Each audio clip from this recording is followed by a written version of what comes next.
네, 오늘 사무엘하 이제 9번째 시간이고요. 오늘은 사무엘하 13장에 대해서 다 같이 말씀을 나누도록 하겠습니다. 우리가 이제 지난 시간에 배운 내용은 다윗이 11장에서 밧세바를 범하는 사건이 있었고, 이제 12장에서는 하나님께서 나단을 보내셔서 그 다윗의 죄를 지적하시고, 그리고 다윗에게 앞으로 이제 너가 이 일로 인해서 큰 심판을 받을 것이다 라는 이제 말씀을 드렸고요. 오늘은 그 나단을 통해서 하셨던 그 하나님의 그 징계가 이제 구체적으로 하나씩 하나씩 드러나는 장입니다. 그래서 오늘 13장인데요. 여기 앞에 보시면 13장에 우선 개요를 좀 보도록 하겠습니다. 여기 보시면 이 13장은요, 첫 번째, 이제 압살롬이 반란을 일으키게 되는데요. 그 압살롬 반란의 서론적인 역할을 합니다. 그래서 13장 읽어보셨는지는 모르겠지만, 13장에서는 그 대립 구조가 되는 인물이 있죠. 두 명이 있습니다. 하나는 압살롬이고요. 또 한 사람은 암논이에요. 그래서 그 1절에 한번 보시면은요, 13장 1절에 보면, 한번 같이 한번 읽어볼까요? 시작. 그 후에 이 일이 있으니라. 다윗의 아들 압살롬에게 아름다운 누이가 있으니 이름은 다말이라. 다윗의 다른 아들 암논이 그를 사랑하나 라고 이렇게 시작이 되는데요. 여기 가만히 보시면 그 압살롬과 암논은 다윗의 아들이라고 호칭을 부르죠. 그런데 다말은 누구라고 부릅니까? 다말은 압살롬의 누이, 동생이다. 동생이라고 이렇게 얘기를 하죠. 근데 실제적으로 보면 다말도 역시 다윗의 딸이라는 호칭을 충분히 할 수 있음에도 불구하고 지금 1절에서는 다말을 지금 강조하기보다는 두 사람, 다윗의 아들 두 명, 압살롬과 암논을 강조하고 있다는 것을 볼 수가 있어요. 그래서 이 1절에서도 보면 벌써 압살롬에 대한 이야기가 강조되고 있다는 것을 알 수 있고요. 그 다음에 이제 이 앞에 이 구조를 보시면 이게 1절부터 22절까지에 있는 말씀의 구조예요. 자, 여기 보시면 1절에서 2절은 암논의 다말에 대한 사랑을 얘기를 하는 거죠. 상사병 걸린 이야기고요. 그 다음에 그 반대된 A-는 이제 암논에 대한 압살롬의 미움이 이렇게 있어요. 그리고 그 다음에 암논의 곤경과 요나답의 조언이 있고요. 여기는 다말의 곤경과 압살롬의 조언이 있습니다. 그리고 암논 집에 다말이 있었고요. 그리고 암논 집에서 다말이 쫓겨납니다. 그리고 암논의 유혹과 다말의 간청이 있었고요. 그 간청을 암논이 거부하고 오히려 이제 다말이 간청하는 내용이 되었고 맨 가운데가 뭐냐면 이제 다말이 그 이복 오빠였던 오라버니였던 암논에게 이제 겁탈당하는 다말의 수치의 사건이 이 가운데에 있어요. 그래서 이 다말의 수치 사건이 결국 압살롬에게 있어서 반란을 일으키게 되는 아주 결정적인 역할을 하게 된 사건이죠. 그래서 이 다말의 수치를 표현하는 이 단어가 13장에서는 계속해서 반복되고 있는데 그 단어가 뭐냐면 눕다라는 단어예요. 눕다. 눕다라는 단어가 총 5번이 등장을 하는데요. 일단 5절 보겠습니다. 5절. 5절, 6절을 같이 한번 읽어보겠습니다. 시작. 하나님이 너희에게 이르되 힘상을 이루어 정든지 하다가 네 앞에서 너는 그에게 말하리 원하건대 말이 와서 네게 세우는데 네가 보내주려고 떡을 치며 그의 손을 먹여주어 그렇죠. 예. 여기도 보면 그 5절에 6절에 보면 다말을 끌어들이기 위해서 이제 침대에 눕는다라는 표현이 등장을 하고 있고요. 또 이제 8절 보겠습니다. 8절. 자, 읽어보겠습니다. 다말이 그러니 한 명이 믿어 암논이 따라 누웠더라. 누웠다라는 표현이 있죠. 그 다음에 11절 가겠습니다. 11절 읽어보겠습니다. 이르되 누이야 와서 나와 동침하자. 요 동침하자는 단어가 히브리어로는 똑같습니다. 나와 눕자라는 단어예요. 그리고 마지막으로 이제 14절입니다. 14절 한번 읽어보겠습니다. 물건이 그 말이 같지 않는 또 말보다 하는 뭐 억지로 동침하니라, 억지로 눕혔느니라. 요 단어예요. 그러니까 눕는다. 결국 이 암논이 이게 이러한 강압적인 어떠한 행사라는 이 단어를 눕다라는 표현을 해서 계속해서 다말의 수치를 이게 강조를 하고 있어요. 결국 아까 말씀드린 것처럼 이 다말의 수치는 압살롬의 반란의 서론적인 역할을 하고요. 이 압살롬의 반란은 결국 어떻게 되냐면 나중에 다윗 왕권을 위협하게 되죠. 나중에 이제 읽어보시면 아시고 뭐 이미 아시는 분들도 계시지만 이 압살롬으로 인해서 다윗이 쫓겨나죠. 그러니까 그의 보좌가 위태롭게 되는 출발점이 되는 거고요. 또 하나는 뭐냐면 여호와의 말씀의 성취의 출발적인 사건이에요. 이 13장은. 어떠한 말씀이냐? 우리가 지난 시간에 배웠는데요. 사무엘하 12장 10절에서 11절입니다. 자, 나단 선지자를 보내셔서 하나님께서 말씀하신 심판의 내용이죠. 10절, 11절 같이 한번 읽어보겠습니다.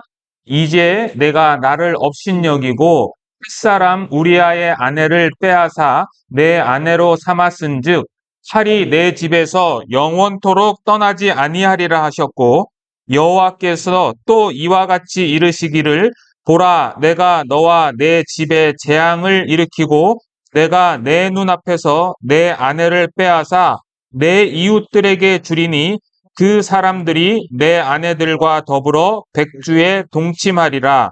너는 은밀히 행하였으나 나는 온 이스라엘 앞에서 백주에 이 일을 행하리라 하셨나이다. 예, 요 심판 하나님께서 앞으로 다윗 집안에 일으킬 심판에 대한 말씀이 이제 성취되는 출발점이에요. 그래서 여기 보면 내 이웃이라는 이제 단어가 있지 않습니까? 여기서 이웃이라는 이 단어는요, 우리가 생각하는 이웃, 그러니까 옆집 사는 사람 그런 의미가 아니고요. 이 히브리어 단어는 그냥 가까운 사람이라는 뜻이에요. 가까운 사람. 그러니까 그 가까운 사람 중에 가장 가까운 사람이 누굴까요? 바로 가족이에요. 가족. 그러니까 이 다윗의 입장에서는 이 하나님의 말씀, 심판의 말씀을 듣고 다윗의 삶 가운데서는 어떠한 생각을 했을까요? 과연 하나님이 말씀하신 그 이웃, 그 가까운 자가 누구일까라는 궁금증을 갖고 살겠죠. 왜냐하면 하나님께서 직접 들은 거니까 나단을 통해서. 그러니까 그 이웃이 누구일까라고 궁금을 하고 있는데 그 사람이 바로 누구다? 예, 압살롬이다라고 이야기를 이제 성경에서는 하는 거예요. 그래서 13장은 이렇게 이러한 어떤 의미를 갖고 있고요. 참고로 이제 여기 앞에 보시면 다윗의 자녀들에 대한 이제 사건이기 때문에 제가 좀 구분을 해왔는데요. 이 다윗의 자녀들이 이렇게 있습니다. 우측에 이렇게 있고요. 아히노임부터 시작해서 아비달까지는 헤브론에서 낳은 자녀예요. 네. 그리고 그 밑에는 이제 예루살렘에서 낳은 자녀들인데 여기 보면 오늘의 주인공은 암논이죠. 암논. 그리고 압살롬은 이 마아가의 아들, 그리고 마아가의 딸이자 압살롬의 동생이었던 이 다말. 그러니까 암논과 압살롬과 요 다말의 관계가 이제 오늘의 인물 관계도인 거죠. 그래서 요거를 좀 보시면서 이해하시면서 들으시면 좋을 것 같습니다. 자, 이제 본문으로 들어가겠습니다. 1절, 2절 보겠습니다. 제가 읽겠습니다.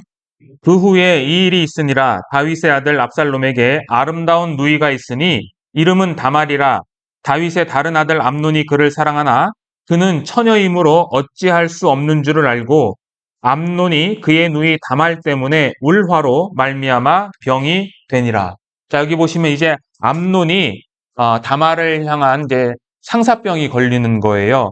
그런데 이 암논의 사랑은 실제적으로 어떠한 사랑이냐면 첫 번째는 왜곡된 사랑이에요. 왜곡된 사랑.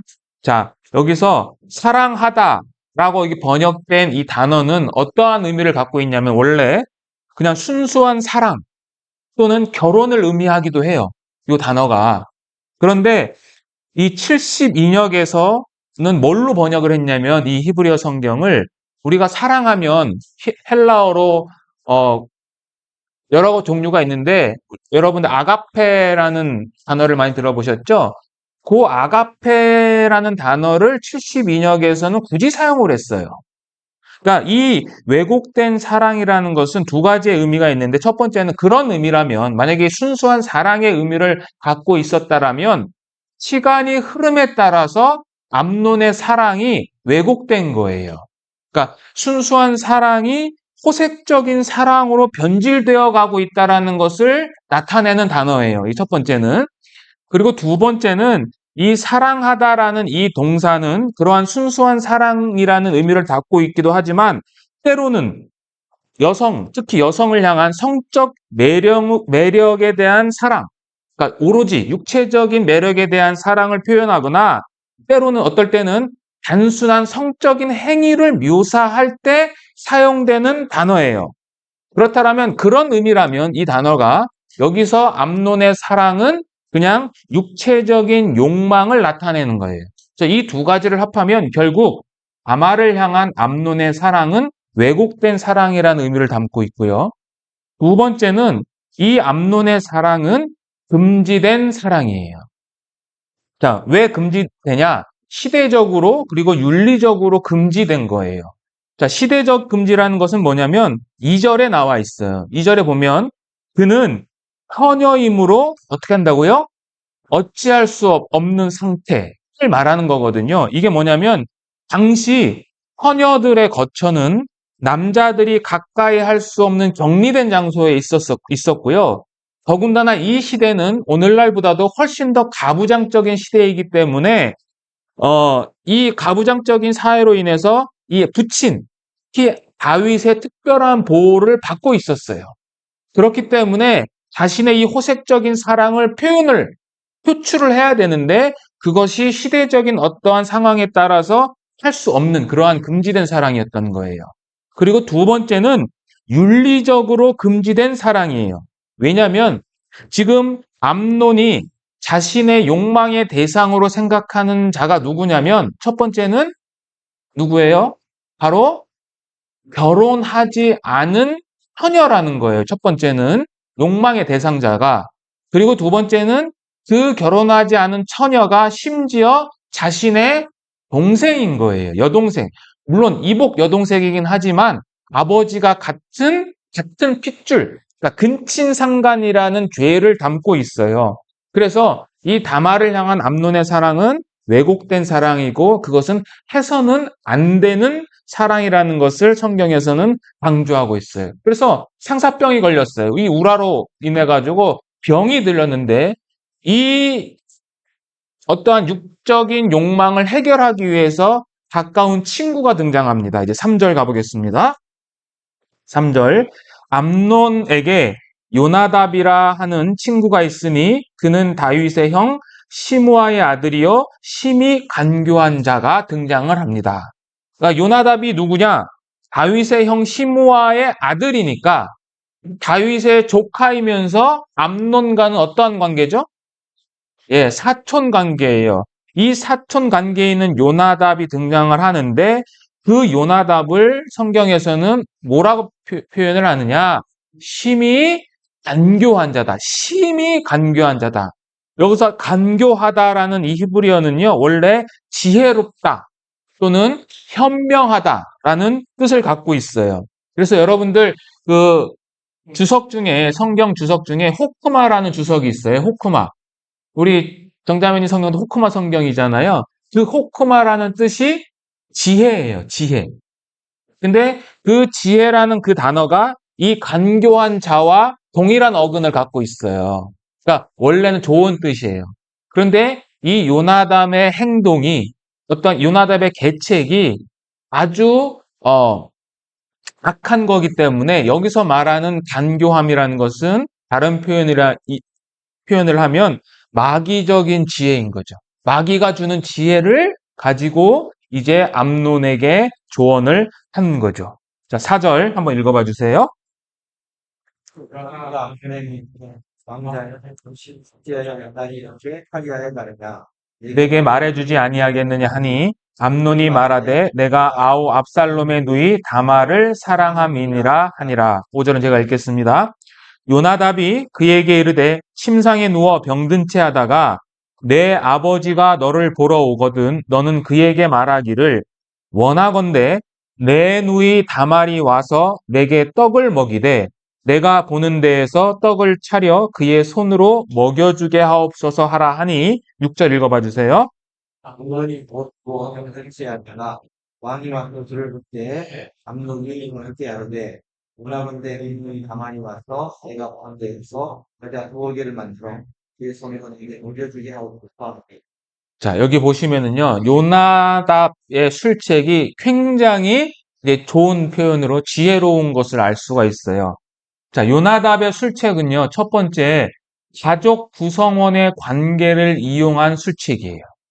제가 여기 적어놨는데, 첫 번째는 아버지와 아들의 관계를 이용하는 거고요. 두 번째는 아버지와 딸의 관계를 이용하는 거고, 세 번째는 오빠와 여동생이라는 관계를 지금 이용하는 거예요. 자, 더 쉽게 이 말씀을 드리면, 자, 보세요. 아버지는 아들이 아프면 병문안을 가죠. 그의 집으로 가죠. 당연한 거잖아요. 그리고 그 아버지는 아픈 아들의 요청을 들어줄까요? 안 들어줄까요? 들어주죠.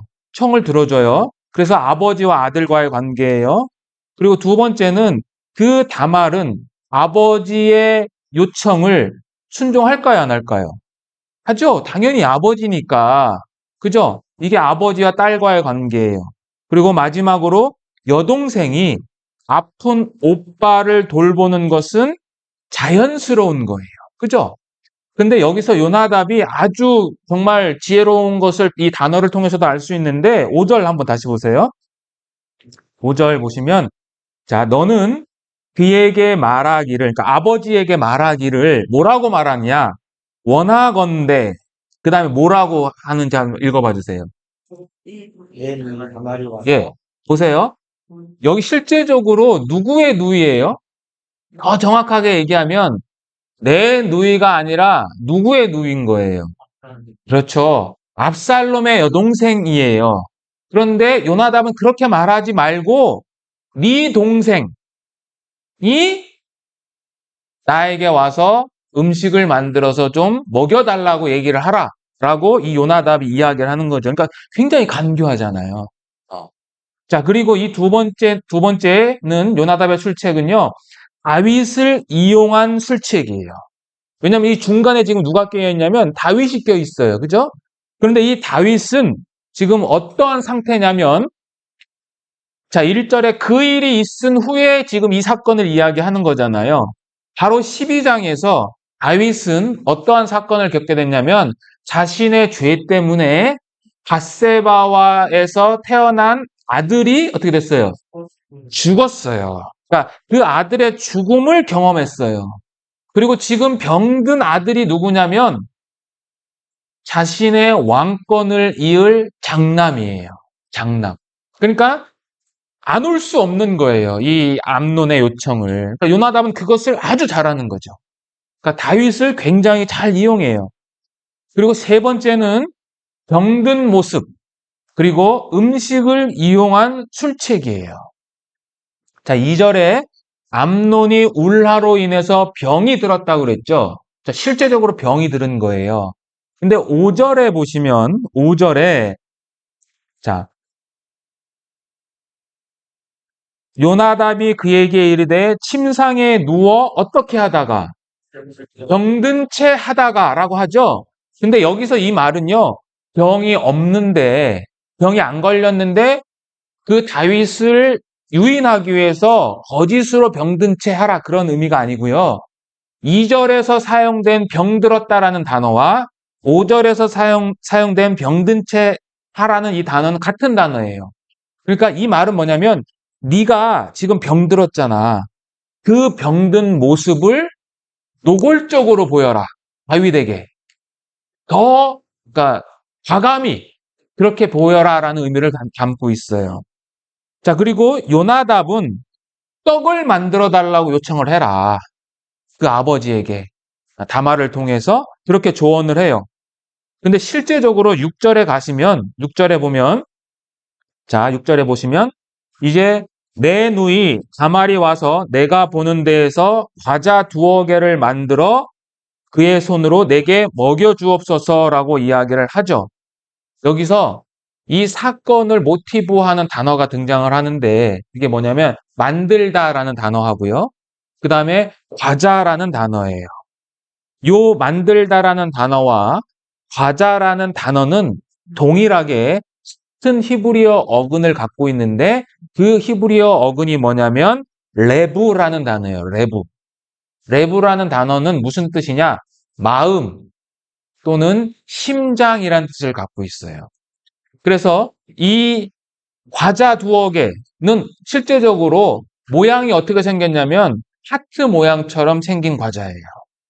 그러니까 자신의 이 표현, 그러니까 자신의 마음의 상태, 이 육적인 사랑을 채우고자 하는 그러한 욕망이 이 자기가 표현하는 그 단어 속에서도 그대로 등장을 하고 있어요. 그래서 요나답의 이러한 그 술책을 이제 암논이 수용을 해서 결국은 다윗을 시를 통해서 자신의 집으로 온 이제 자신의 이복 여동생인 이 다말을 겁탈하게 됩니다. 이제 7절 가겠습니다. 7절 제가 읽겠습니다. 다윗이 사람을 그의 집으로 보내 다말에게 이르되 이제 내 오라버니 암논의 집으로 가서 그를 위하여 음식을 차리라 한지라. 8절 다말이 그 오라버니 암논의 집에 이름에 그가 누웠더라. 다말이 밀가루를 가지고 반죽하여 그가 보는 데서 과자를 만들고 그 과자를 굽고 그 냄비를 가져다가 그 앞에 쏟아 놓아도 암논이 먹기를 거절하고 암논이 이르되 모든 사람을 내게서 나가게 하라 하니 다 그를 떠나가니라. 10절 읽어봐 주세요. 다말이 내 전투문과 땡이가 손에서 누굽니다. 다말이 저리가 만든 과자를 넣고 그가 왜 오라버니 이런 일이다. 그에게 먹이려고 가까이 가지고 갈 때에 그 다음에 같이 읽어볼게요. 암논이 그를 붙잡고 그에게 이르되 나의 누이야 와서 나와 동침하자 하느니라. 자, 암논이 이제 다말을 겁탈하기 위해서 이 요구를 하는데 이 요구가 굉장히 강압적인 요구예요. 방금 우리가 함께 읽었던 붙잡고 그에게 이르되 나의 누이야 와서 나와 동침하자라는 이 단어는 저 앞에 보시면은요. 이런 뜻이에요. 와라. 일단 와라. 그리고 2번째 나와 눕자. 그리고 나의 누이야라는 이 단어예요. 그런데 여기서 이 오라라는 이 단어도요. 그냥 와 이런 의미가 아니에요. 이 히브리어 단어는 성적인 관계를 나타내는 의미예요. 그러니까 와서 나하고 관계를 맺자라는 거예요. 지금 사무엘 하 펴 있으니까요. 16장 한번 가보세요. 16장.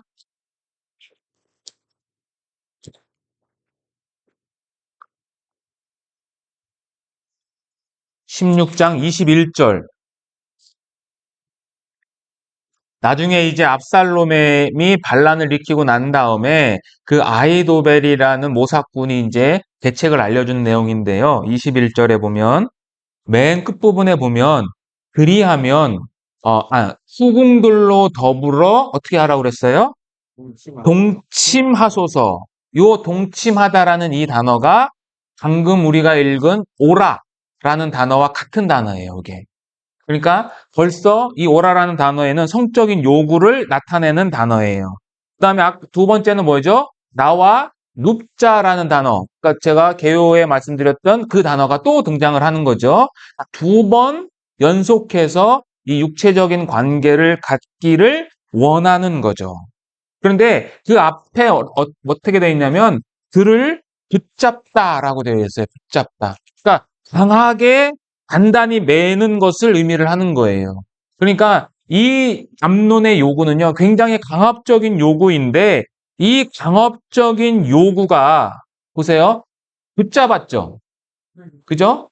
그 다음에 오라, 나와 눕자, 나의 누이야라고 하죠. 그러니까 그의 행동, 그리고 그의 말, 모두 자신의 욕망을 채우기 위한 어떤 성적인 행동과 깊은 연관이 있어요. 이 암논의 모습이.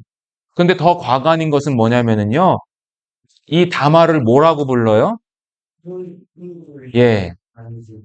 누이야라고 부르면서 그의 말과 행동은 누이로 대하지 않는 거죠. 그러니까 이 암논이 얼마나 지금 이 육체적인 욕망에 빠져 있는가를 알 수 있는 그런 표현들이에요. 자, 이러한 강압적인 요구를 이제 다말이 당연히 거부를 하죠. 12절 읽어봐 주세요. 그러려다가 아니라 나를 웃기게 하지 말라. 저거는 하지 마. 13절은 제가 읽겠습니다. 내가 이 수치를 지니고 어디로 가겠느냐? 너도 이스라엘에서 어리석은 자 중에 하나가 되리라. 이제 청하건대 왕께 말하라. 그가 나를 내게 주기를 거절하지 아니하시리라 하되. 자, 이제 다말이 당연히 거부를 합니다. 이 다말의 거부의 특징, 첫 번째는 뭐냐면은요, 단호한 거부예요. 자, 우리 성경에도 아니라라는 단어로 시작하죠. 히브리어 성경도 동일하게 아니다라고 시작을 해요. 하지만 no라는 것을 강하게 외쳐요. 그 다음에 두 번째는요, 암논의 양심과 이성에 호소하는 거부예요. 자, 그걸 어떻게 알 수 있냐면, 암논을 뭐라고 부릅니까? 12절에, 내 오라버니야, 오빠야라고 부르는 거예요. 그러니까 이 오빠라고 부르는 것은 결국 뭐냐면, 암논의 양심에 지금 호소를 하는 거죠. 그죠? 그리고 두 번째는 둘 사이의 관계를 다시 한번 상기시키는 거예요. 당신이 범하고자 하는 나는 누구냐? 당신의 여동생이다. 라는 것을 이야기하는 거예요. 그리고 세 번째는요, 율법을 상기시키는 거부예요. 그것은 이제 두 가지로 나타나는데, 첫 번째는 이 암논의 행위를 뭐라고 정의를 하냐면, 다말이 이스라엘에서 마땅히 행하지 못할 일, 그리고 두 번째는 어리석은 일이라고 이야기를 해요. 그러면 이스라엘에서 마땅히 행하지 못할 일이라는 것은 뭐냐면 이스라엘이라는 강조하죠. 그리고 두 번째 강조가 뭐냐면 마땅히 행해서는 안 된다는 거죠. 이것은 뭐냐? 율법을 지금 이야기하는 거예요. 레위기서 18장 9절과 레위기서 20장 17절 그리고 신명기서 27장 22절에 보면 이 모세의 율법은 철저하게 근친상간의 죄를 해서는 안 된다라고 명시되고 있어요. 그러니까 이 다말은 네가 지금 오빠인 암논이 행하는 그 행위는 율법에서 철저히 금하고 있는 죄라는 것을 지적을 하는 거예요.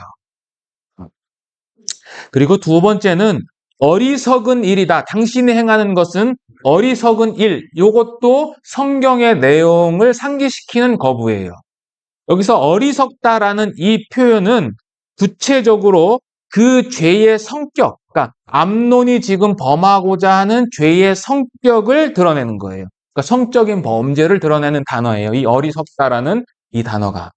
이 어리석다라는 단어가 뭐냐면은요, 느발라라는 단어거든요. 근데 이 단어가 성경에서는 겁탈, 그리고 혼전 성관계, 그 다음에 간음, 동성애를 표현하는 단어예요. 이게 어리석다라는 이 단어가. 그리고 이 어리석다라는 단어는 구약 성경에 이 암논의 사건과 유사한 사건이 있는데 그 사건이 뭐냐면 창세기 37장에 있는 세겜 사건이에요. 그러니까 희위 족장의 아들이 이제 그 야곱의 그 자녀, 딸이었던 누구죠? 디나. 네, 디나를 이제 범하는 내용이 나오거든요. 그때에 뭐라 그러냐면 창세기 34장 7절 한번 가보세요. 한번 볼게요.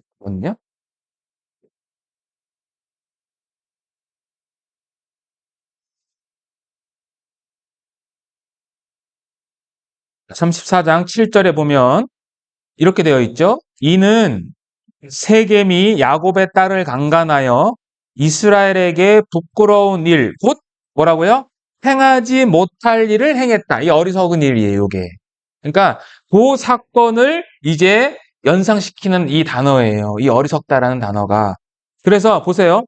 세겜은 지금 세겜이라는 이 세겜은 가나안 족속, 그러니까 히위 족속의 통치자였던 하몰의 아들이었어요. 그가 이스라엘의 지도자, 그 당시 지도자잖아요. 족장이었으니까 야곱. 야곱의 딸을 겁탈하고 그 뒤에 어떻게 돼요? 이 세겜이 어떻게 됩니까? 시므온과 레위에 의해서 죽임을 당하죠. 그렇죠? 그런데 암논도 지금 동일하죠. 암논도, 그죠? 암논도 이 이스라엘 족속의 통치자였던 다윗의 아들로서 그 지도자의 딸을 겁탈하고 어떻게 돼요? 나중에 압살롬에 의해서 살해당하죠. 그러니까 같아요, 이게. 그러니까 그 사건을 지금 이 사무엘서 저자는 이야기를 하고 싶은 거죠. 결국 뭐냐면 이 암논은 신분적으로는 이스라엘 사람이지만 그의 행동은 마치 하나님께서 멸절하라고 명령하신 가나안의 7 족속 중에 하나인 것처럼 행동하고 있다는 것을 꼬집어서 말하는 표현이에요, 이게. 그래서 이 세겜 사건에 사용된 단어를 사용했다라는 것은 또 하나 뭐냐면 이 육적인 욕망에 지금 눈멀어 있는 이 암논을 결국은 성경을 통해서 말씀을 통해서 금지시키고 되돌리려는 시도로서 볼 수 있는 거죠. 그러니까 성경의 사건은 결국 뭐냐면 말씀이잖아요. 그죠? 말씀을 통해서 이 육적인 욕망을 제어하고자 하는 어떠한 의지가 담겨 있는 표현인 거죠. 자, 우리가 시편 119편 9절에 보면 이런 말씀이 있습니다. 청년이 한번 찾아볼까요? 네.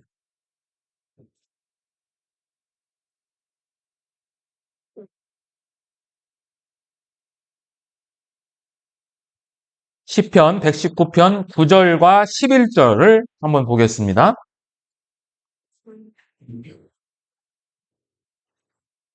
119편 9절, 11절. 자, 9절 먼저 읽겠습니다. 청년이 무엇으로 그의 행실을 깨끗하게 하리이까? 주의 말씀만 지킬 따름이니이다. 11절 읽겠습니다. 내가 주께 범죄하지 아니하리 하여 주의 말씀을 내 마음에 두었나이다. 이 말씀을 상기시키는 거죠. 그러니까 죄가 엄습해 올 때, 죄가 그 사람의 모든 이성을 마비시켰을 때 거기에서 벗어날 수 있는 것은 결국 뭐다? 하나님의 말씀을 통해서 그 죄로부터 벗어날 수 있다라는 거죠. 그래서 이 다말의 거부는 이러한 특징들을 갖고 있어요. 그리고 네 번째 특징은 뭐냐면은요. 두 사람, 그러니까 암논과 그다음에 자신에게 미칠 불행을 경고하는 거부예요. 자, 그 13절에 보면 이렇게 되어 있죠. 13절 사무엘하 13장 13절에 보면 내가 이 수치를 지니고 어디로 가겠느냐. 우선 자신에 대해서 이야기를 하고요. 두 번째는 너도 이스라엘에서 어린 서근자 중에 하나가 된다라고 이야기를 하는 거예요. 그러니까 만약에 당신이 나를 겁탈하면 나는 그 수치를 가지고 살아갈 거야. 그러니까 자신이 이제 처녀로서 겁탈을 당했기 때문에 결혼할 수 있는 자격 또는 지위 그리고 그것을 포함한 미래를 어떻게 돼요? 다 잃게 된다라는 거예요. 그다음에 두 번째는 뭐냐면 당신도 어떻게 되냐면 너도 어리석은 자 중에 하나가 된다라고 얘기를 해요. 여기서 어리석다라는 이 단어가 나발이에요. 나발. 나발 기억나시죠? 네. 어리석은 자의 대표 인물. 그거를 이야기하는 거예요. 그러니까 성경에서 나발은 불량하고, 그죠? 불량했잖아요. 다윗을 대접하지 않았으니까. 불량하고 악했어요. 자신은 흥청망청 먹으면서도 다윗에게는 음식을 하나도 안 줬어요. 결국 어떻게 됐어요? 죽죠. 암논도 그렇게 될 거라는 거예요. 암논 당신도. 그리고 다섯 번째는 왕을 통한 합법적 정당성을 제시했던 거부예요. 자, 다말이 뭐라 그러냐면 이제 청하건대 왕께 말하라. 그가 나를 너에게 주기를 거절하지 않을 것이다라고 얘기를 하죠. 자, 다말도 굉장히 지혜로워요. 다윗을 뭐라고 표현하냐면 아버지께 말하라 이렇게 얘기를 안 하죠. 그렇게 해도 되는데, 그죠? 누구라 그래요? 왕께 얘기해라, 왕. 그 왕이란 어떤 권위죠. 그 권위, 그러니까 왕의 강력한 권한을 상기시켜서 그 암논의 일, 네가 지금 나를 겁탈하고자 하는 것은 첫 번째, 그 왕에 대한, 그리고 아버지에 대한 범죄가 되는 거야라고 사실은 반어적으로 표현하면 동시에 그 왕의 절대적인 권력을 통해서 나와 결혼할 수 있다라는 것을 넌지시 돌려서 이야기를 하는 거죠. 그러니까 이것은 지금 당신은 성적인 욕망에 사로잡혀 있는데 그것을 완전히 포기하라는 것이 아니라 어떻게 하라는 거예요? 조금 더 뒤로 미루라라는 의미를 갖고 있는 거죠. 얼마든지 당신이 이렇게 불법적으로 율법을 범하면서 이렇게 하지 않아도 왕을 통해서 나와 결혼할 수 있는 어떤 합법적인 권리를 갖고 있어 당신은 그것을 이용해 라고 이 다말은 이야기를 하는 거죠. 그러니까 이 다말이 굉장히 지혜로워요. 그런데 어떻게 됩니까? 사실은 14절에서 이렇게 되죠. 앞에 보시면 암논이 그 말을 듣지 아니하고 다말보다 힘이 셈으로 억지로 그와 동침했다. 그러니까 강압적인 이 모습이 계속해서 행동으로 나타나고 있다는 것을 보여주는 거예요. 자, 보세요. 그러니까 이 다말은 이성적으로 또는 성경을 들어서 이 암논에게 호소했어요. 그런데 암논은 이성적으로도 마비됐고요. 또 도덕, 윤리적으로도 마비됐고, 그리고 종교적, 율법적에서도 마비됐어요. 그러니까 완전히 이탈한 사람의 모습이에요. 그죠? 근데 이 암논의 이탈이 어디서부터 시작된 거예요? 어디서부터 시작됐을까요? 1절에 보면 이 다말을 아름다운 여인으로 표현을 하죠. 그 아름다운 모습을 보는 순간, 그죠? 그러니까 그의 생각으로부터 이 죄가 전부 다 파생된 거예요. 그러니까 우리가 마태복음 예수님께서 말씀하신 거 기억나시죠? 마태복음 5장 17절에 보시면, 그죠? 간음하지 말라 하였다는 것을 너희가 들었으나 나는 너희에게 이르노니 여자를 보고 음욕을 품는 자마다 이미 마음에 간음했다라는 그 말씀이 진리라는 것을 이 구약을 통해서도 알 수 있는 거죠. 자, 이렇게 어쨌든 강압적으로 이 다말을 취한 이 암논은 이상하게 15절 이하부터는 완전히 다른 사람이 되어버립니다. 자, 사무엘하 13장 15절 가보겠습니다. 한번 읽어봐 주세요. 암논이 그런 심히 미워하는 이제는 해하는 마음이 전에 사랑하던 사랑보다 더한지라 암논이 그에게 이르되 일어나 가라 하니. 자, 보세요. 암논이 그를 심히 미워했어요. 여기 암논의 변심을 제가 단어로 했는데, 자, 첫 번째는 심히 미워했어요. 자, 두 번째는 일어나 가라라고 그랬어요. 세 번째는 이 계집을 쫓아내라 그랬어요. 그리고 문빗장을 잠그라라고 얘기했어요. 이 단어들, 이 표현 용어들이 전부 다 암논의 변심을 나타내는 용어인데요. 이 심히 미워했다라는 이 단어는요, 직역을 하면 암논이 매우 큰 증오로서 그녀를 증오했다라는 의미예요. 증오했다라는 의미예요. 심히 미워했다라는 것이. 그리고 이 미워하다라는 이 단어는요, 다른 성경에서는 어떤 단어로 번역이 되냐면 원수로 묘사가 돼요. 원수. 그러니까 아주 그 원수처럼 증오했다라는 것을 보여주고 있고요. 두 번째, 일어나 가라라고 하는 것은요, 이게 명령이에요. 연속적으로 사용된 명령인데, 너는 일어나 가라. 이렇게 되어 있는데, 원래 히브리어는 너는 일어나라. 너는 가라. 이렇게 되어 있어요. 그러니까 아주 단호하게, 강압적으로 지금 내어 쫓아버리는 거예요. 근데 13절에서 이 다말이 뭐라고 했습니까? 13절 한번 보세요. 예. 내가 이 수치를 가지고 어디로 가겠느냐라고 얘기를 했죠. 그런데 암논은 어떻게 해요? 그냥 가라고 하는 거예요. 쫓아내버리는 거예요. 자, 그리고 17절에 이 계집을 쫓아내라고 되어 있죠. 자, 우리 성경에는 이 계집이라고 되어 있는데 히브리어는 조트로 되어 있거든요. 그거는 뭐냐면은요, 이것이에요, 이것. 그러니까 그 종들에게, 하인들에게 저 여인을 쫓아내라 그게 아니라 저것을 쫓아내라는 거예요. 어, 사람 취급을 안 한 거죠. 그렇죠. 물건 취급을 한 거예요. 그리고 이전에는 암논이 다말을 뭐라고 부르냐면 다말 또는 나의 누이라고 불러요. 그런데 지금 여기서는 완전히 변심을 해가지고 그냥 이것이라고 얘기를 하는 거예요. 이것. 그리고 마지막으로는 이제 문 빗장을 잠그라라고 되어 있는데 17절은 이렇게 사실은 번역하면 더 좋아요. 너는 이제 그러니까 종들에게 너는 이제 제발 이것을 나로부터 분리시켜서 밖으로 쫓아버려라. 그리고 그녀의 뒤로 문을 잠가라. 그런 의미예요. 그러니까 암논의 변심인 거죠.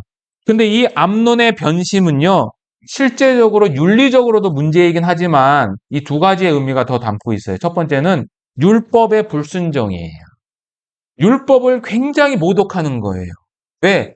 율법에는 출애굽기 22장에 보시면 또 신명기서 22장에 보면 뭐라고 되어 있냐면 사람이 약혼하지 않은 처녀를 꿰어서 동침하잖아요.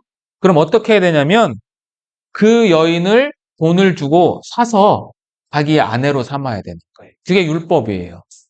그러니까 그 율법을 무시해버리고 또 신명기서 22장에 보면 그 처녀를 욕보였은즉 영원히 그녀를 버릴 수 없다. 버리면 안 된다라고 얘기를 해요.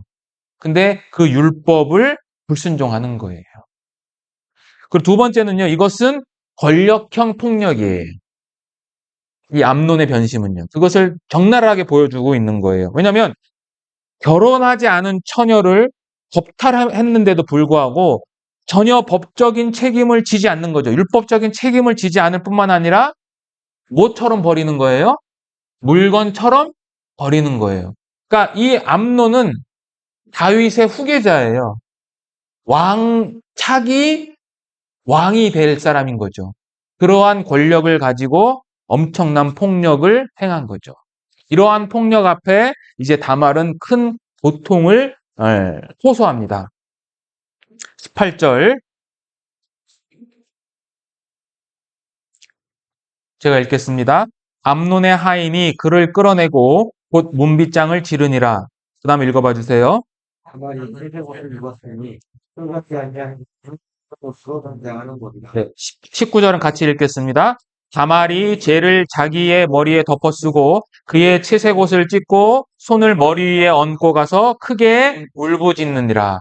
다말의 고통이죠. 자, 첫 번째는요, 공개적인 울부짖음이에요. 근데 그 울부짖음을 어떻게 했냐면 성경을 보시면 첫 번째, 머리에 재를 끼얹었어요. 그리고 채색 옷을 찢었어요. 이 채색 옷은 그 당시 아주 특별한 신분을 나타내는 옷이에요. 또는 처녀를 나타내는 옷이기도 해요. 이 채색 옷이 구약성경 창세기에 이 똑같은 옷을 입었던 인물이 있어요. 요셉이에요. 같은 단어예요. 그런데 요셉도 사실은 그 애굽의 그 보디발의 아내로부터 유혹을 받는 내용이 나오지 않습니까? 그래서 뿌리치고 도망갔는데 옷이 어떻게 됐어요? 찢어졌죠. 예. 자, 어쨌든 이 채색 옷을 찢고 그리고 머리에 손을 얹고 울면서 집으로 가는 거예요. 그러니까 공개적으로 자신의 고통을 표현하는 거예요. 근데 구약 성경에서요. 유일하게 온 힘을 당해 자신이 당한 이 강압적인 육체적 폭력인 거죠. 그 폭력을 알리는 것은 이 다말이 유일해요. 여성으로서는요. 그러니까 아주 공개적으로 그 자신의 받은 치욕을, 고통을 드러내는 행동이에요. 이것이. 그러니까 채색 옷이 찢어진 것처럼 결국 이 다말의 미래도 이제는 사라지는 거예요. 자, 그리고 두 번째는요. 쫓겨난 과부와 같은 삶을 받아요. 이 고통이. 자, 여기 16절에 보면 나를 쫓아보내는 이 큰 악은 아까 내게 행한 그 악보다도 더 하다라고 하는데 여기서 쫓아내어 보낸다라는 이 단어는 어떨 때 사용되는 단어냐면 남편이 아내와 이혼을 하고 자기 집에서 쫓아버릴 때 쓰는 단어예요. 그러니까 자신이 이제 과부 같은 삶을 산다라는 것을 표현하는 거고요. 마지막으로는요, 황폐화된 삶을 나타내요. 자, 20절 여기 한번 보겠습니다. 어떻게 이제 다말이 지내냐면 성경은 이에 다말이 그의 오라버니 압살롬의 집에 있어 어떻게 지냈다고 되어 있어요? 소리하고 처량하게 지냈다라고 되어 있어요. 이 처량하다라는 이 단어는 어떨 때 사용되는 단어냐면요. 불림 여성을 표현할 때, 불임 여성, 그리고 황량한 들판, 그리고 동물에게 갈기갈기 찢긴 상태, 그리고 마지막으로 파괴된 예루살렘을 묘사할 때 사용하는 그 단어예요. 이 단어가. 그러니까 이 단어를 사용했다는 것은 뭐냐면 다말의 삶은 정신적으로, 육체적으로 생명 없이 죽은 듯한 삶을 이제 살아가고 있다라는 거예요. 죽었어요. 그래서 다말은요, 이 압살롬의 집으로 돌아간 이후에 그 이후에 성경에서는 한 번도 등장하지 않아요. 그러니까 이 다말의 고통이 얼만큼 크다라는 것을 이제 성경은 우리에게 이야기를 하고 있죠. 자, 이러한 고통 가운데 이제 압살롬 자신의 오빠를 이제 만나게 된 거잖아요. 그때 이제 압살롬이 이제 반응을 합니다. 20절 보겠습니다. 20절 제가 읽겠습니다. 그의 오라버니 압살롬이 그에게 이르되 네 오라버니 암논이 너와 함께 있었느냐? 그러나 그는 내 오라버니이니 누이야 지금은 잠잠히 있고 이것으로 말미암아 근심하지 말라 하니라. 이에 다말이 그의 오라버니 압살롬의 집에 있어 처량하게 지내니라. 21절 읽어봐 주세요. 자기가 이 모든 일을 듣고 심히 노하니라. 22절은 같이 읽겠습니다. 압살롬은 암논이 그의 누이 다말을 욕되게 하였으므로 그를 미워하여 암논에 대하여 잘잘못을 압살롬이 말하지 아니하니라. 자, 이 엄청난 고통, 이 다말의 고통에 대해서 두 인물에 대한 반응이 기록되어 있어요. 첫 번째는 압살롬, 그리고 두 번째는 다윗, 아버지였던 다윗의 반응이에요. 근데 이 다윗과 압살롬 반응의 공통점이 뭐냐면 침묵이에요. 침묵. 자, 21절에 다윗에 대한 반응인데요. 다윗은 이 모든 일을 듣고 어떻게 했어요? 심히 노했어요. 근데 그 다음에 이 암논에 대해서 어떠한 징계도 하지 않아요. 아버지로서, 왕으로서. 그냥 노한 것 뿐이에요. 그러니까 다윗은 비록 분노는 했는데 이 분노는 뭐냐면 이렇게 표현을 했더라고요. 정의를 낳지 않는 분노다.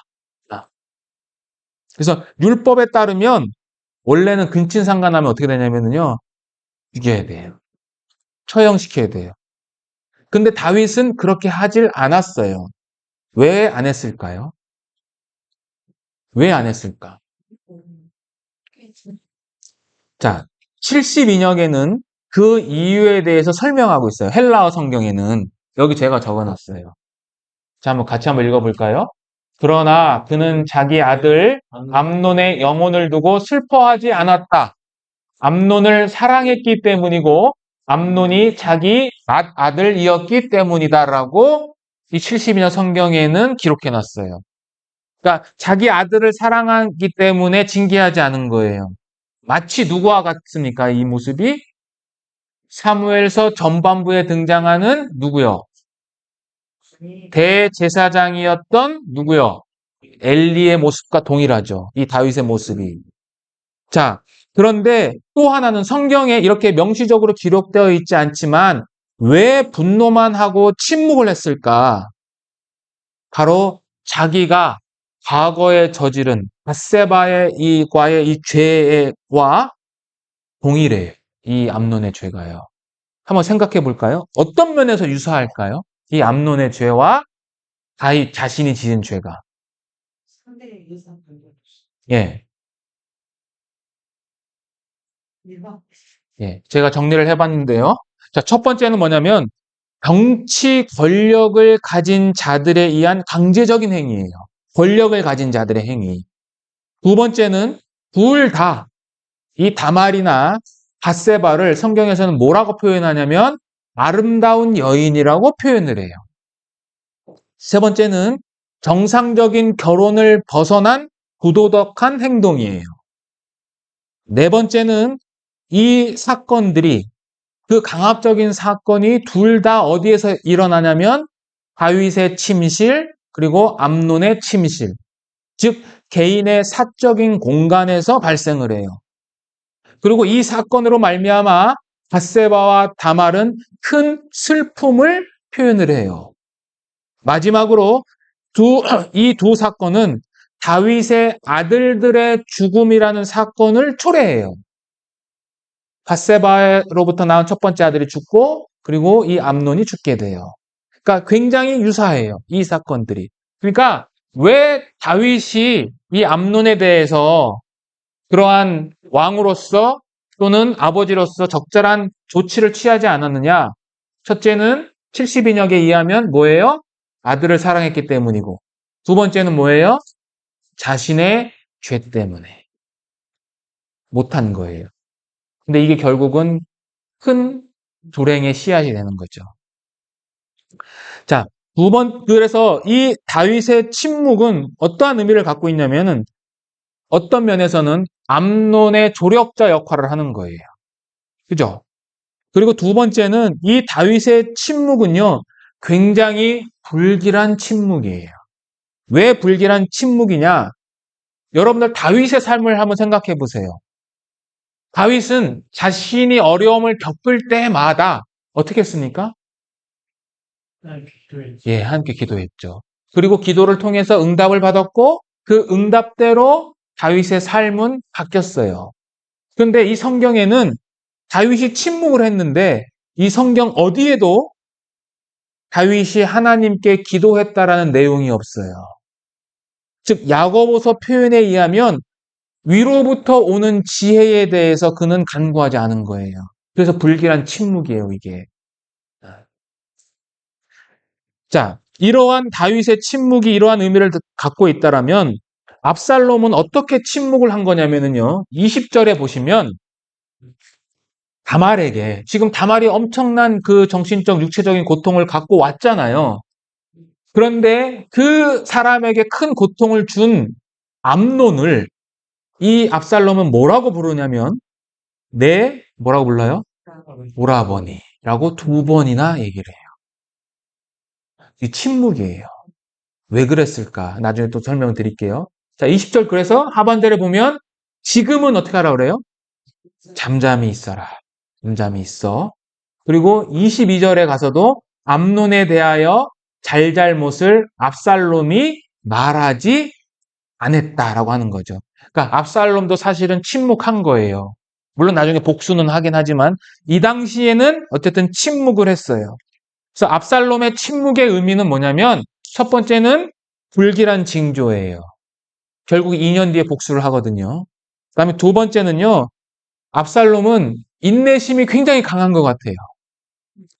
그런데 인내심이 강한 복수자의 모습을 보여주는 침묵이에요, 이게. 마지막으로는요. 사실은 이 암논에 대해서 복수를 해서는 안 되는 거예요. 어떻게 해야 되냐면 하나님의 말씀 앞에 암논을 데려다 놔야 되는 거예요. 그렇죠? 아버지가 하지 않았던 일을 사실은 자신이 해야 되는 거예요. 그러니까 이 공적인 말씀이 아닌 개인적인 복수의 길을 택한 거예요, 이게. 암논도 이 잘못된 거죠. 자, 근데 우리가 여기서 한번 생각해 볼 것은 다윗도 분노를 했고 실제적으로 압살롬도 분노를 했을까요, 안 했을까요? 했겠죠. 당연히 했겠죠. 그런데 결국 이 분이 나중에 더 큰 죄를 짓게 되는 그런 계기가 되는 거잖아요. 제가 한번 여쭤볼게요. 그럼 구원받은 성도는 화를 내야 됩니까? 내지 말아야 됩니까?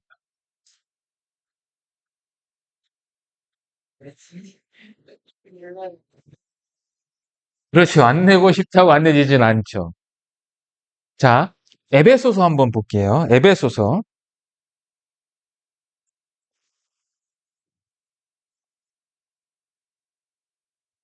신약성경 에베소서 4장.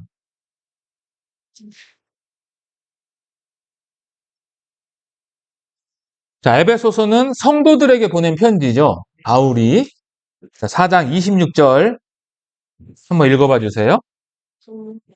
죄를 짓지 말며 가지기로 물지 말라. 마귀에게 힘을 주고 예, 자 보세요. 분을 내지 말라 이렇게 안 돼 있죠. 분을 내어도. 즉 이것은 뭐냐면 구원받은 성도도 분을 낼 수 있어요. 그래서 이 성도에게는 또 성도뿐만 아니라 인간에게는 이 분노가 일어나는데 특히 성도에게는 어떠한 분노가 있느냐? 의로운 분노를 낼 줄 알아야 돼요. 예수님이 화를 냈을까 안 냈을까요? 내셨죠. 그게 바로 의로운 분노예요. 그런데 우리가 좀 명심할 것은 뭐냐면 예수님은 완전한 인간이시고 완전한 하나님이시죠. 그러니까 그가 내신 분노는 의로운 분노는 완전할까요? 완전하지 않을까요? 완전한 의로운 분노죠. 근데 우리 성도는 지금 완전해요? 완전하지 않아요?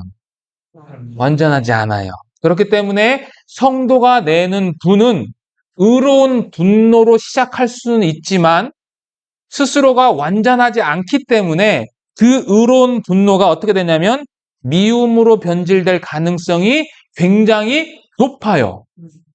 그렇기 때문에 사도 바울은 분을 내키는 하는데 죄를 짓지 말고 죄를 짓지 않기 위해서는 해가 지도록 분을 품지 말아라. 왜? 그렇게 분을 품으면 결국 그 분을 품는 것 자체가 동기는 좋았지만 시도는 좋았지만 결국 마귀에게 기회를 제공하기 때문이다라고 이야기를 하는 거예요. 이와 관련해서 야고보서 1장 한번 또 보겠습니다. 야고보서 1장 19절, 20절.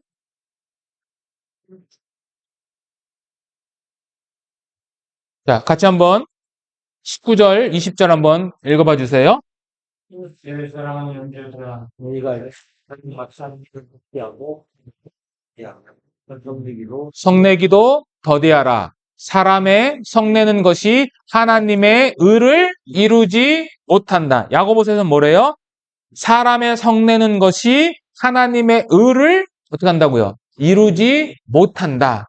그래서 이 에베소서 말씀과 야고보서의 말씀을 결합을 하면 우리는 어떠한 교훈을 얻어야 되냐면 우리는 의로운 분노를 낼 수는 있지만 우리의 연약함으로 인해서 그 죄가 미움으로 변질된 가능성이 높기 때문에 결국 우리는 사실은 화를 안 내는 것이 가장 좋지만 설령 분노를 했다고 할지라도 그 분노를 빠른 시간 안에 그것을 풀어야 된다라는 것을 성경은 우리에게 이야기를 하고 있는 거죠.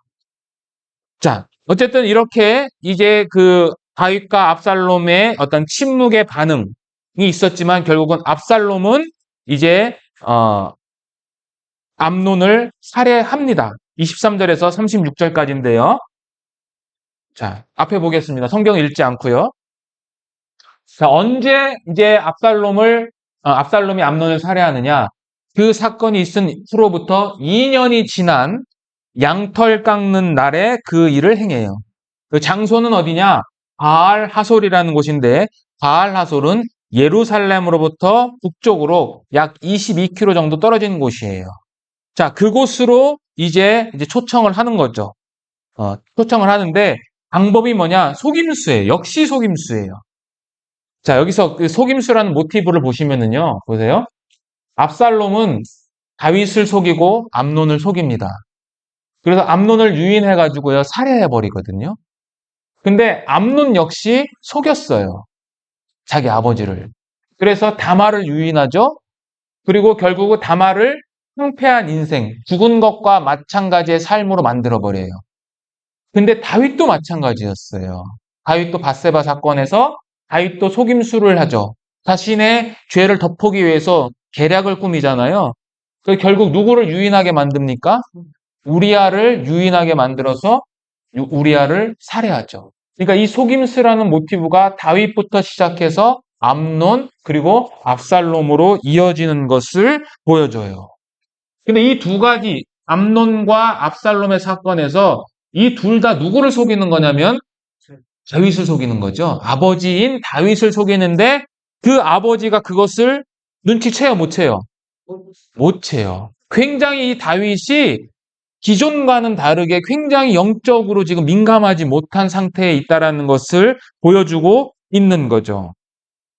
더구나 압살롬은요, 다윗을 이용했을 뿐만 아니라 다말처럼 암논이 다말을 유인할 때 뭘 만들어 달라고 했죠? 과자와 빵, 그죠? 음식을 만들어 달라고 요청을 했잖아요. 그것처럼 압살롬도 암논을 죽일 때 이 양털 깎는 날에 했잖아요.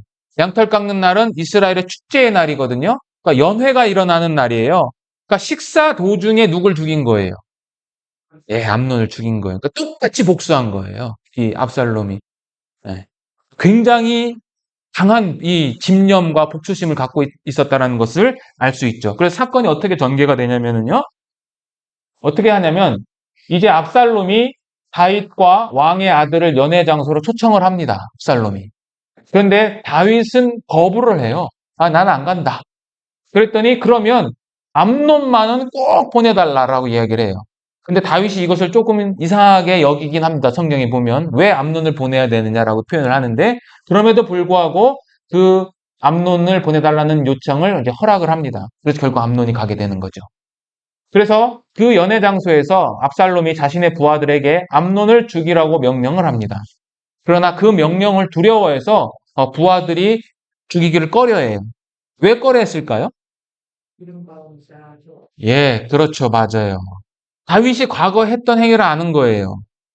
다윗이 과거에 사울을 죽인 그 아말렉 소년을 어떻게 했어요? 죽였죠. 왕족을 죽인 자를 죽였잖아요.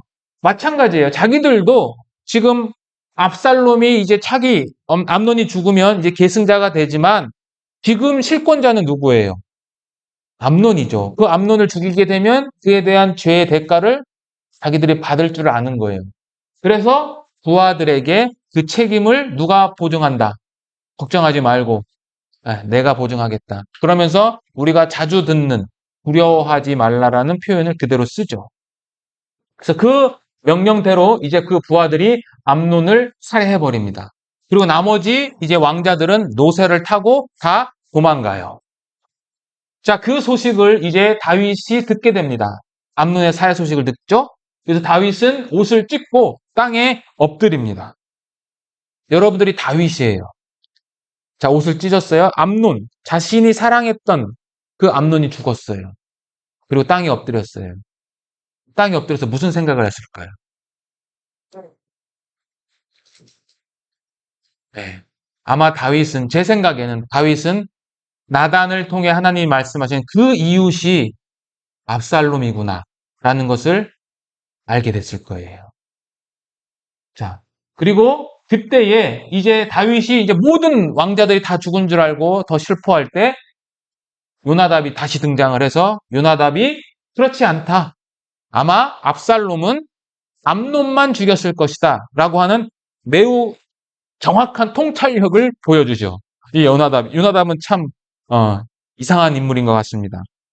근데 저는 여기서 이 성경을 읽을 때 무슨 생각을 했냐면 요나답이 정말 정확한 통찰력을 보여주잖아요. 그러면 내가 요나답이었으면 그리고 암논과는 친구 사이라고 그랬잖아요. 자기가 사촌이잖아요. 내가 요나답이었으면 어떻게 했을까? 저는 얘기해주지 않았을까? 너 가면 죽는다. 그죠? 여러분들이 요나답이라면 그렇지 하지 않겠습니까? 근데 왜 그랬을까요? 라는 생각을 하게 됐어요. 여러 가지 상상의 나래를 펼 수 있지만 아마 이 요나답은 이 차기 대권 주자를 압살롬을 선택한 것이 아닌가. 왜냐하면 압살롬이 나중에 인기가 굉장히 많이 있었다는 걸 성경을 통해서 알 수 있거든요. 그의 용모 때문에. 그런 것이 아닌가라는 생각도 어쨌든 해보게 되는데 어쨌든 이러한 것을 보여줍니다.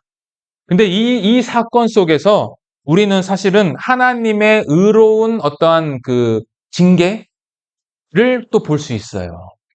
무슨 말씀이냐면 다윗이 우리아를 죽일 때 이성을 잃었습니까? 아주 냉철한 생각을 했습니까?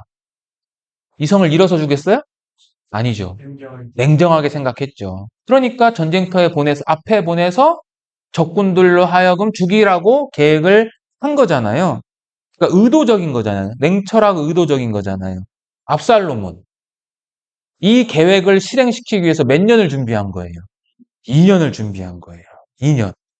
그리고 두 번째는 다윗이 우리아를 죽인 것은 누구를 얻기 위한 수단이었어요? 밧세바를 얻기 위한 수단이었죠. 압살롬은 왜 암논을 죽였을까요? 원수를 갚는 동시에 그가 죽으면 내가 뭐가 되는 거예요? 왕이 되는 거예요. 그러니까 왕을 얻기 위한 수단으로서 암논을 죽인 거예요. 그리고 세 번째는 둘 다 자신의 손으로 죽이지 않았어요. 다윗도 부하들을 통해서 우리아를 죽였어요. 압살롬도 자신의 손으로 죽이지 않고 부하들을 통해서 암논을 죽였어요. 그리고 마지막으로 다윗이 우리아를 죽이기 전에 한 행동이 있는데 그게 뭐냐면 술을 엄청나게 마시게 했어요. 술 취하게 만들었어요. 근데 우리아는 집으로 내려가진 않았죠. 마찬가지로 여기서도 언제 죽이냐 이 성경에 보면 술이 취해가지고 흥청망청 될 때에 이 압살롬에 의해서 명령을 받은 부하들이 죽게 되는 거죠. 그러니까 이 복수의 어떤 사건 속에서도 하나님이 의도적으로 계획하신 건 아니시지만 이 복수를 이러한 사건을 통해서도 하나님의 의로운 어떤 징계가 그대로 나타나고 있다는 것을 보여줍니다. 자, 어쨌든 이 암논을 죽인 압살롬은 아버지를 만나지 못하고 도망갑니다. 사무엘하 13장 37절 보겠습니다. 37절. 압살롬은 도망하여 그슬왕 암미훌의 아들 달메에게로 갔고 다윗은 날마다 그의 아들로 말미암아 슬퍼하니라. 38절. 압살롬이 도망하여 그술로 가서 거기에 산지 3년이라. 다윗 왕의 마음이 압살롬을 향하여 간절하니 암논은 이미 죽었으므로 왕이 위로를 받았음이더라.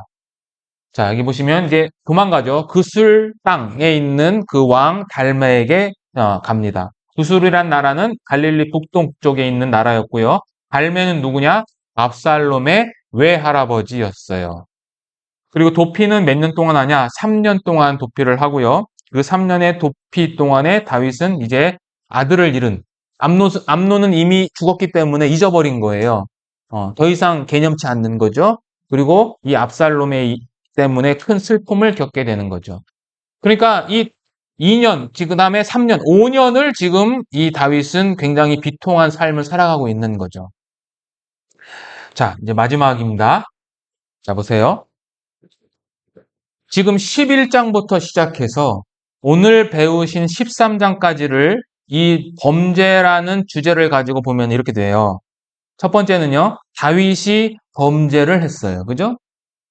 그리고 두 번째는 암논이 범죄를 했고요.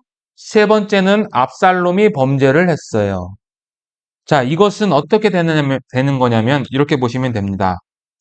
첫 번째는 다윗의 범죄는 개인의 성적인 타락이에요. 그러죠? 자, 그런데 이 개인의 범죄가 암논의 범죄로 넘어가면서는 어떻게 변하냐면 가족 간의 성적인 폭력으로 더 확장돼요. 그리고 세 번째는 이 압살롬의 범죄는 형제 살해로 또 변해요. 자, 이것을 보면 우리가 알 수 있는 게 뭐냐면요. 보세요. 다윗은 이 두 아들, 암논과 압살롬을 통해서 자신이 과거에 저지른 그 죄에 대해서 어떤 면에서 반사 장면을 본 거예요. 왜요? 다윗은 자신의 죄를 가리기 위해서 어떻게 했어요? 그러니까 다윗이 저지른 죄가 어떤 죄예요? 첫 번째, 간음죄죠. 두 번째, 살인죄죠. 그 간음죄와 살인죄를 누가 졌어요? 암논과 압살롬이 그 아들들이 그대로 자신의 죄를 짓게 만들었죠. 그리고 다윗의 더 큰 죄는 뭐예요? 하나님에 대한 반역이라고 그랬죠. 압살롬과 암논 역시 결국 이러한 죄를 짓게 된 것은 뭐예요? 암논은 그 율법, 다말이 얘기했던 율법의 어떤 호소에 귀 기울이지 않은 거고, 압살롬 역시 이 공적인, 그러니까 율법을 통해서 심판을 했어야 되는데도 불구하고 자신의 개인적인 복수심으로 이 모든 것들을 종결시켰잖아요. 그러니까 이런 것들을 볼 때, 이 다윗의 이 죄가 이러한 것들을 양산하게 만들었다, 양산했다라는 것을 볼 수 있죠. 그래서 이 복수의 연결고리가 되는 거잖아요. 연결고리가 지금 되고 있잖아요. 근데 이 복수의 연결고리를 제공하는 게 뭡니까? 그게 바로 이거죠.